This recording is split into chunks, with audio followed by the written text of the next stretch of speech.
Како што сите знаеме, изминува 2014 година, само уште неколку денови неделата до новата година. Со нашиот гостин во вестите со директорот на управата за водење на матични книги Силас Муслиовски ќе сумираме колку бракови се склучиле оваа година, но и за најновиот тренд дека по посилниот пол го земаат презимето од понежниот пол. Господине Муслиовски, значи веќе слушнавме дека над 13.000 бракови се случани оваа година во Македонија. Колку од нив, значи колку точно се случани бракови и колку од нив, односно мажите го земале презимето од своите сопруги, идни сопруги? Пред се добро вечер на гледачите на Канал 5.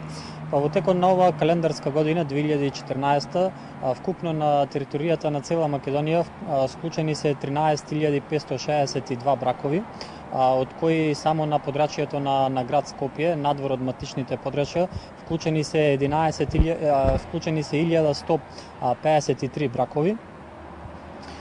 Трендот на превземањето на презимето од страна на посилниот пол во текот на една календарска година може да се случи Колку имате вие статистички податоци, колку мажи го земале презимето од својата идна сопруга? Во текот на една календарска година 30 до 40 случаеви има кај што мажот го земал презимето на жената. Тоа е претежно поради некои уметнички причини, поради помодарство, или може во случај додека ако се случи невестата, ако е единка во семејството, па за да не се изгуби презимето, мажот го задржува, го зема презимето на сопругата. Темата брак е секогаш интересна. Особено сега што самите матични служби веќе излегуваат на терен. Не се веќе во своите канцеларии статични, како што повеќето до некоја година го склучиле својот брак. Кои се најинтересните места? Каде се сакаат младите во Македонија да го кажат судбоносното да?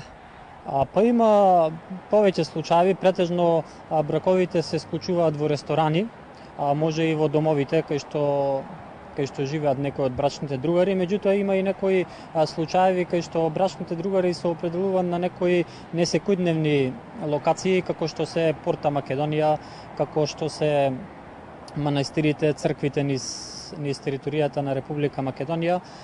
Има и случаи, можам да кажам, несекојдневни, не вообичаени.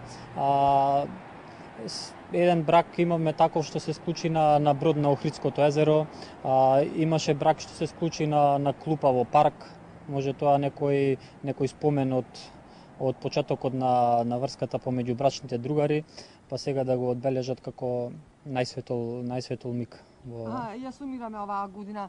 Значи, браковите, кога има поголема гужва? Кога има поголема гужва, значи во пролет, есен, лето, зима? Кога има најмногу гужва за склучување на брак? Па најголемата гужва за склучување на бракови претежно е во летниот период, зашто тогаш брачните другари имаат повеќе слободно време, тогаш се годишните одмори и после склучувањето на бракот си го планираат и годишниот одмор за излет, дали во туристичките центри во Македонија или надворот од Македонија. Господине Муслиовски, знаете ли, имате ли некаков податок? Дали се случило од пред олтар, односно од пред, да се каже, судбоносното да побегне мажот или жената? Добро, во моето досегашно искуство таков случај немало. Тоа е сигурно поради претходно донесените одлуки од страна на брачните другари за да стапат во брак, и таков случај до сега немало во... Значи немаме холивудски звезди овдека? Не, немаме. Ви благодарам многу.